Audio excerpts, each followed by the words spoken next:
Olá, amigos da Manchete. Hoje, mais uma vez aqui na coluna do Judiciário, para receber uma pessoa muito importante. O tema hoje será inteligência artificial. E para isso, eu convidei o Dr. Walter Capanema, um grande conhecedor do assunto. Ele é professor e advogado, e uma pessoa que vai realmente contribuir aqui para a nossa coluna, para o nosso conhecimento. Dr. Walter, bem-vindo. Sérgio, obrigado pelo convite. É um prazer estar aqui com você e a gente vai bater um papo bem interessante. Então hoje, doutor, o tema é inteligência artificial. E vem, como o senhor lida no judiciário, a grande preocupação hoje daqueles jovens que pensam em ingressar na carreira da advocacia é como será isso no futuro? Será que teremos advogados ainda no futuro? Olha, as pessoas quando vêm falar de IA, elas pensam muito naqueles filmes que a gente viu de ficção científica, né? O chamado do futuro, né? Em que você vai ter uma IA que vai destruir a gente. Olha, eu espero que isso não aconteça. Mas o que eu vejo é o seguinte, eu vejo que a IA, ela está afetando vários ramos dos negócios hoje em dia, né? A questão de envolvendo, por exemplo, direitos autorais, envolvendo questões envolvendo negócios, mas em relação especificamente ao direito, a gente pode imaginar que várias funções de repente vão desaparecer. Principalmente aquelas funções que são meramente repetitivas, né, de olhar documento, de conferir documento, ou às vezes de você fazer um resumo de um documento. Essas talvez vão ser delegadas à IA. E já existem alguns especialistas, especialmente na Inglaterra, que estão dizendo o seguinte: é possível que diminua a quantidade de advogados no mundo. E esses advogados restantes não vão ficar com essas atividades repetitivas. Eles vão ter mais atividades complexas que dependem de um conhecimento humano, um sentimento humano. Entendi. Então o toque humano jamais será substituído, né? Sempre vai haver espaço para a criatividade humana. Sim, todos nós esperamos, né? Agora, onde que nós podemos dizer que ainda é ficção e o que é realidade na utilização da IA no direito? Olha, em relação ao que é ficção ainda, uma ficção que as pessoas que trabalham com IA estão imaginando que isso vai acontecer talvez há algum tempo, seja a chamada IA geral. A IA geral é aquela IA que é capaz de se comportar como um ser humano em várias atividades. O que nós temos até agora de IA é mais ou menos como uma chamada IA específica, ou seja, ela pensa como um ser humano em atividades específicas. Por exemplo, quando você tem um Waze, ele utiliza uma IA para escolher o melhor caminho para você. Então são situações muito específicas. Então essa ideia da IA geral é uma IA que vai impactar muito os negócios e o mundo, e ainda vai demorar um pouco para acontecer. Mas em relação ao direito, o que a gente pode dizer que é a realidade é que, principalmente em duas situações, na questão da criação e revisão de documentos e petições, né, que eu acho interessante, e a segunda, que me parece mais importante e as pessoas ainda não se tocaram, que é a análise de documentos.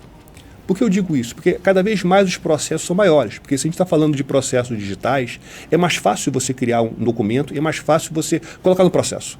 Então, às vezes você tem uma ação simples, uma coisa boba, com milhares de páginas, centenas de PDF. E de repente fica muito difícil para as partes analisarem. De repente você pode utilizar uma IA para, por exemplo, resumir esse documento. Ou então uma coisa que eu acho maravilhosa, é traduzir para a gente. E em que sentido? Imagine, por exemplo, um processo em que você tem uma questão de saúde, junto a um laudo complicadíssimo de saúde que só quem vai entender é o perito. Sim. Mas não é importante apenas o perito entender. Acho que nós, advogados, e os juízes também, precisam entender o mínimo, pelo menos, para saber o que está acontecendo. Isso, doutor. E os juízes são generalistas, né? Eles não têm obrigação de conhecer detalhes da medicina.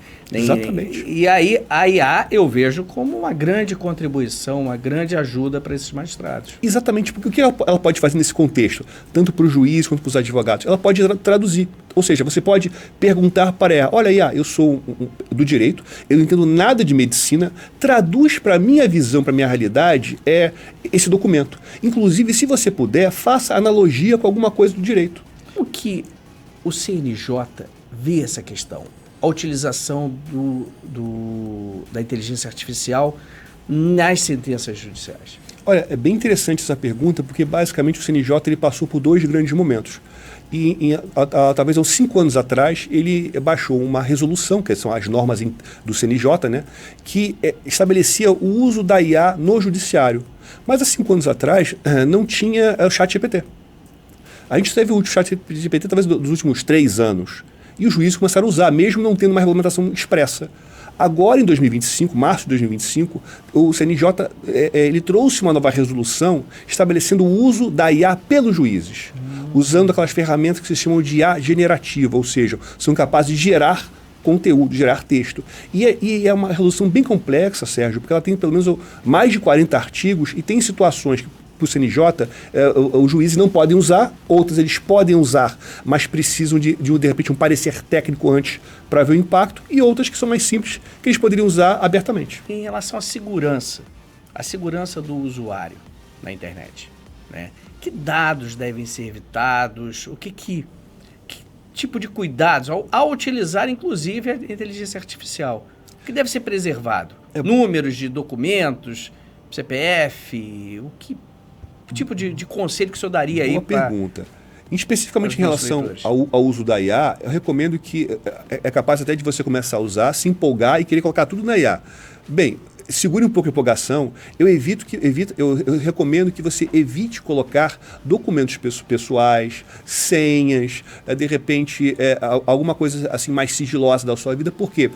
Algumas dessas IAs, muito embora elas prometam que não fazem isso, elas acabam usando seus dados para alimentar a sua base de dados. Mas quase sempre, doutor, eu tenho essa dificuldade, porque quase sempre para prosseguir na negociação, na informação, é solicitado o número do CPF, o seu celular, e aceitar os cookies. Sim. E a gente fica, nós que somos de uma geração já mais avançada, ficamos naquela dúvida, forneço ou não? Faço uma outra tentativa?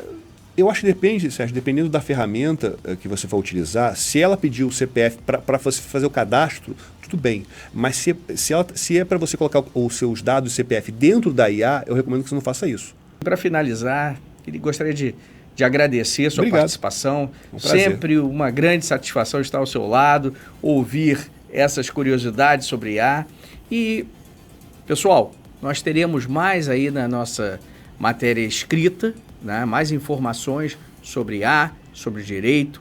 E muito obrigado por nos acompanharem. Obrigado, doutor. Obrigado. Obrigado, pessoal. E até uma próxima.